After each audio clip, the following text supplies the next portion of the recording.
প্রথম experience feature ফিল্মের বলতে গেলে তো অনেক কথা বলতে হয়।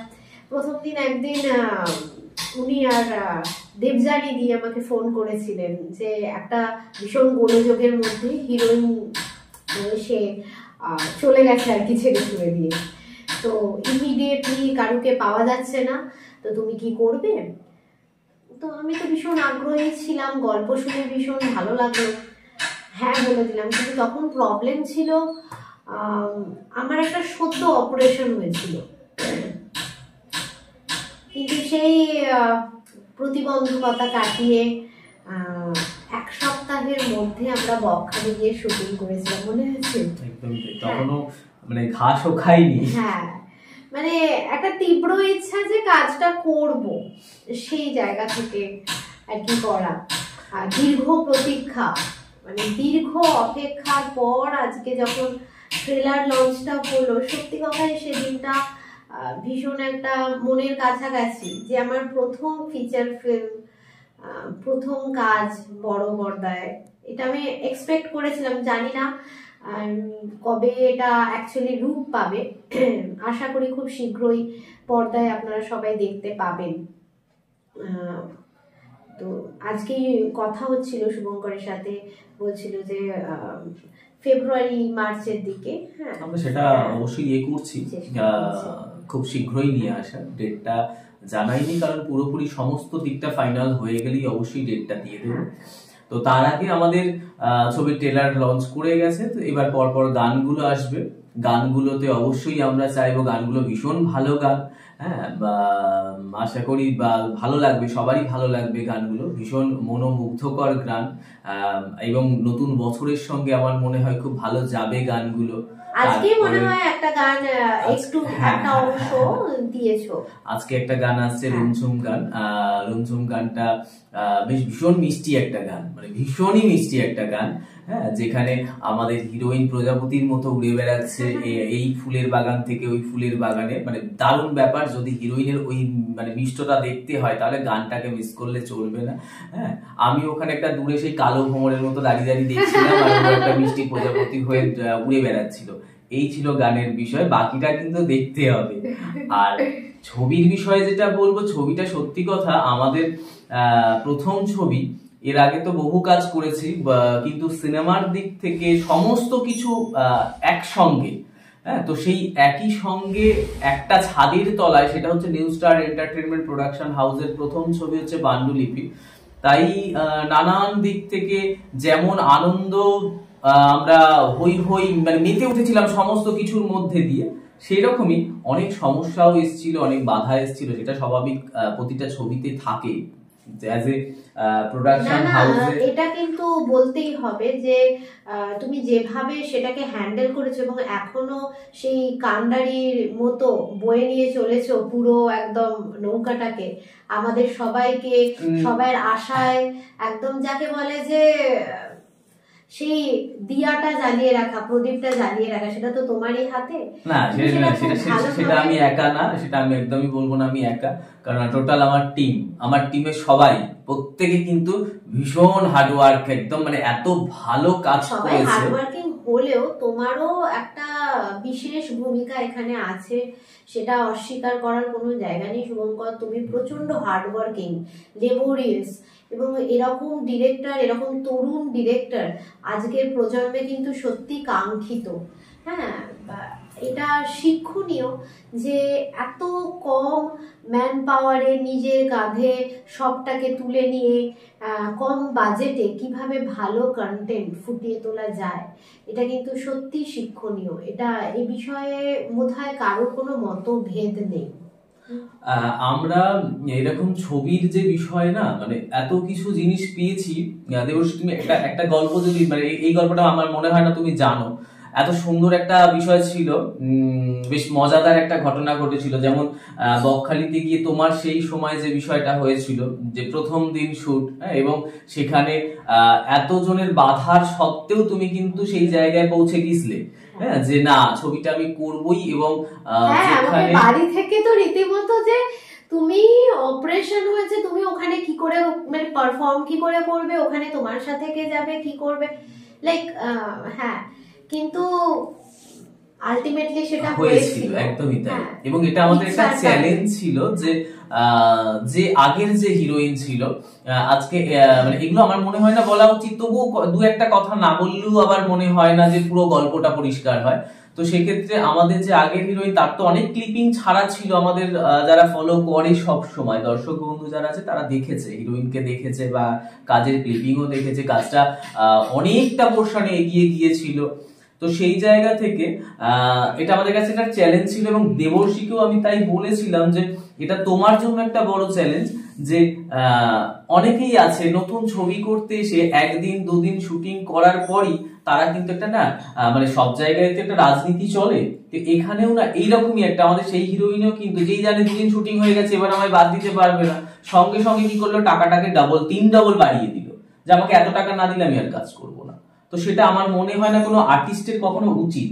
হ্যাঁ, একটা কাজের ক্ষেত্রে আমি বলেছি, হ্যাঁ রামসাম যেটাই হোক না কেন, যে আমি 2000-এ কাজ করি, 5000-এ কাজ করি, 10,000-এ কাজ করি, যেটাই যার রেমুনেশন থাক সে কাজ করবে। কিন্তু আজকে ধরো দেবর্ষীকে আমি কাজে নিয়েছি, ওকে দেখা গেল পার ডে 2000 টাকা রেমুনেশন আছে বা 5000 টাকা রেমুনেশন আছে, ও যেই একদিন শুটিংটা হলো জানলো আমার এই শুটটা বাদ দিতে পারবে না, সঙ্গে সঙ্গে বললো আমি 20,000 টাকা পার ডে না দিলে আমি কাজ করবো না। এটা কিন্তু কখনোই হওয়া উচিত না। তাহলে কিন্তু এরকম ক্ষেত্রে কিন্তু বহু ছবি বন্ধ হয়ে যায়। শুধুমাত্র আমাদের এই পাণ্ডুলিপির এই বিষয়টা বলবো না, কারণ পাণ্ডুলিপির যে কয়েকজন আছে আমাদের টিমে তারা কিন্তু ভীষণ স্ট্রং এবং ভীষণ সাপোর্ট করে, যার কারণে কিন্তু আজকে পাণ্ডুলিপি এই জায়গায় চলে এসেছে। তো সেই জন্য বলবো ওই জায়গাটা যারা খারাপ তারা খারাপ, এবং তাদের আমি তো বলবো তাদের ব্যাড লাক। আজকে সেই জায়গাটায় তুমি কাজ করছো, আমার মনে হয় এটা আমাদের জন্য অনেক বেটার। এটা তার জন্য সো মাচ না। তবে আর্টিস্ট হিসেবে, শিল্পী হিসেবে আমি একটা কথা বলতে চাইবো, যে প্রজেক্টকে সর্বদাই আমার নিজের বলে ভেবে করা উচিত। কারণ কোনো প্রজেক্ট সেখানে তো আমারও যেরকম কন্ট্রিবিউশন আছে, সকলের কন্ট্রিবিউশন আছে। তো বলে না যে সেই বিন্দু বিন্দুতেই সিন্ধু গড়ে ওঠে। তো সেই ক্ষেত্রে সেটা শুধু ডিরেক্টরস প্রজেক্ট বা প্রডিউসার্স প্রজেক্ট এরকম ভাবাটা উচিত নয়। আর্টিস্ট আমরা শিল্পী, হ্যাঁ। তো সেই জায়গাতে দাঁড়িয়ে প্রত্যেকের উচিত যে নিজেদের প্রজেক্ট ভেবে কাজটা করার, তবে তার একটা আলাদা গন্ধ, আলাদা জিনিস বেরোবে, হ্যাঁ, তৈরি হবে। তো আমি সেটা সবসময় ভাবতে চেষ্টা করি, যে প্রোডাকশন হাউসে কাজ করেছি এখনো পর্যন্ত বা করব ফিউচারে, যে সেটা আমার নিজের যেরকম সন্তান, কোনোটা কম কোনোটা বেশি হয় না, প্রত্যেকটাই আমার কাছে প্রচন্ড প্রিয়, অনেক প্রিয়। প্রত্যেকটার জন্যই আমি অনেক হার্ডওয়ার্ক করি, ভাবি, হোমওয়ার্ক করি। তো প্রত্যেকটা আর্টিস্টেরই আমার মনে হয় আর্টিস্টেরই করা উচিত। এবং আমরা তো অনেক গ্রেট আর্টিস্টের কথা শুনি, হ্যাঁ, যে তারা অ্যাকচুয়ালি এটা করে, হ্যাঁ, এবং তাদের থেকেই আমরা ভেবেছি, আমরা মনে করেছি, আমরা শিখেছি যে এটাই হওয়া উচিত, এটাই অ্যাকচুয়ালি নিয়ম হওয়া উচিত।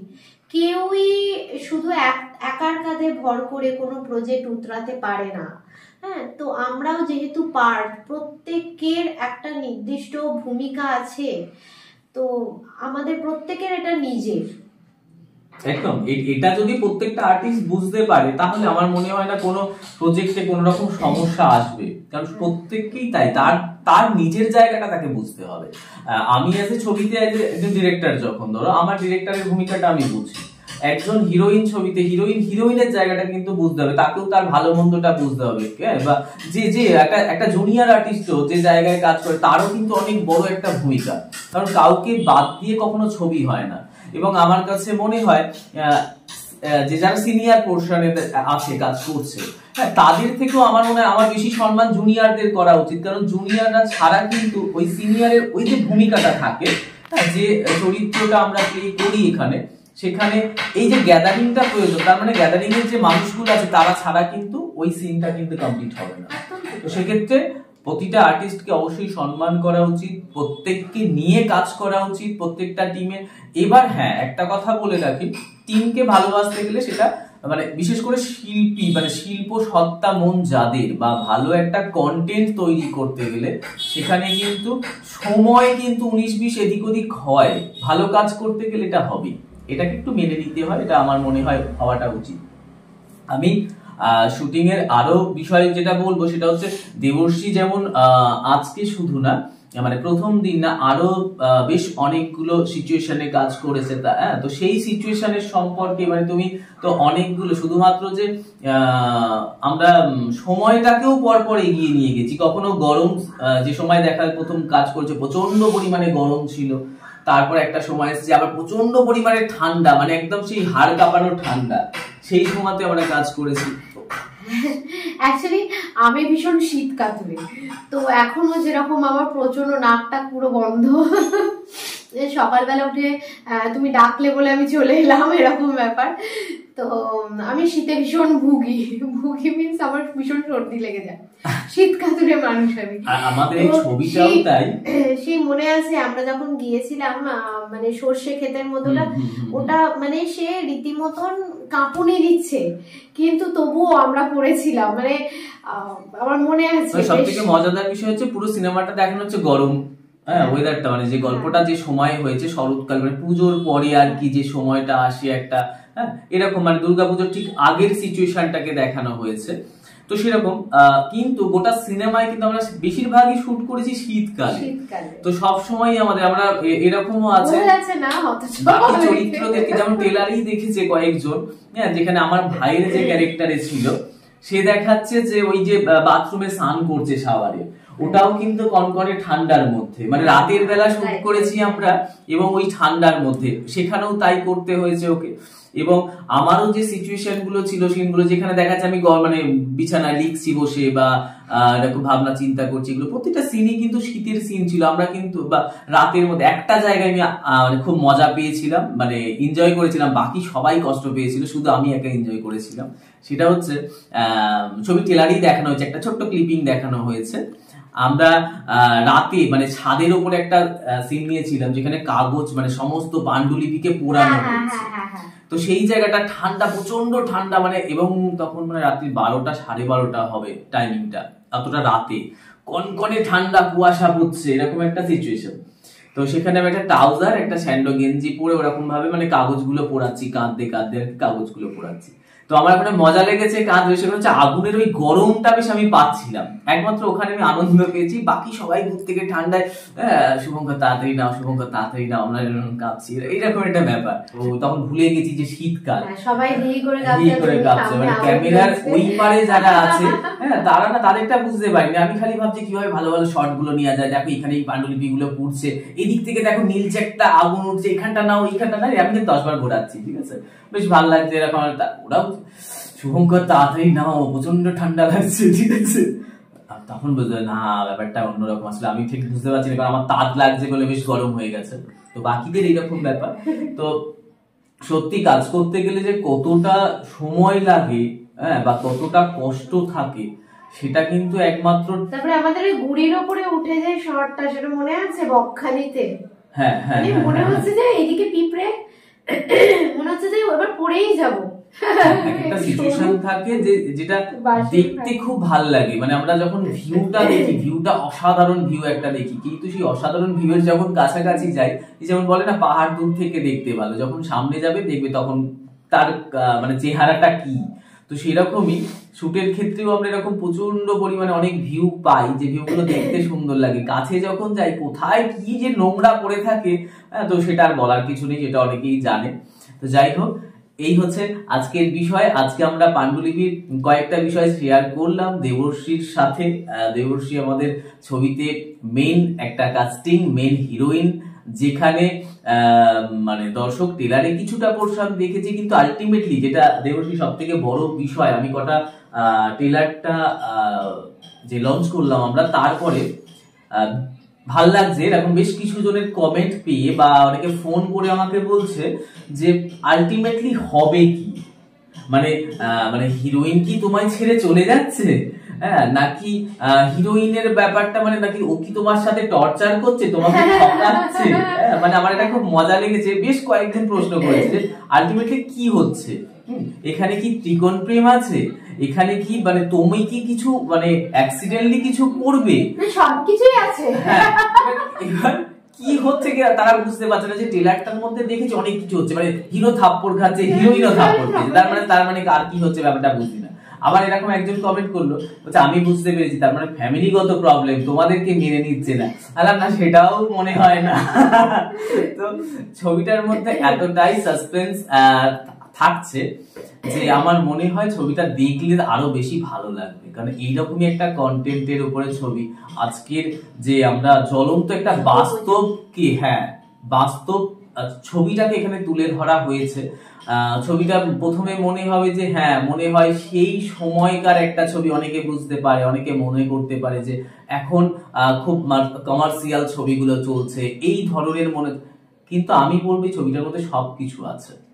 এটা যতক্ষণ না দেখবে দর্শকরা ততক্ষণ বুঝতে পারবে না, কারণ এখানে আমরা প্রত্যেকটা জায়গাকে দেখিয়েছি। মানে দাদুর সময়ে যে বিষয়টা, আমার এখানে দাদুর ক্যারেক্টার যে ছিল, কি বলবো আর সেখানে বলার কিছু নেই।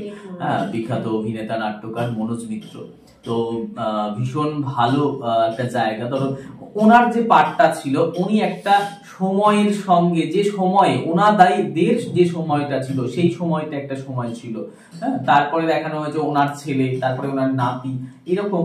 তো আজকে একটা ফ্যামিলি যে ড্রামাটা চলে, সেই ফ্যামিলি ড্রামাটার মধ্যে দিয়ে আমরা কিভাবে একটা এই যে আজকের যে বাস্তব সমাজে আমরা টিকে আছি, লাইফটাকে নিয়ে এগিয়ে যাচ্ছি, সেই সমস্ত কিছু বিষয়ই আমার মনে হয় ছবিটা থেকে পেতে পারে। তার সঙ্গে তো শিল্প, ভালোবাসা, প্রেম, রোম্যান্স, অ্যাকশন, আমার মনে হয় না কোনো কিছু বাকি আছে। জমেখি একদমই তাই। যাই হোক বন্ধুরা, আজকে এটুকুই। আবার নতুন কোনো বিষয়, নতুন কোনো কন্টেন্ট নিয়ে আমরা চলে আসছি তোমাদের সঙ্গে আড্ডা দিতে। আজকের মতো এটুকুই, নমস্কার।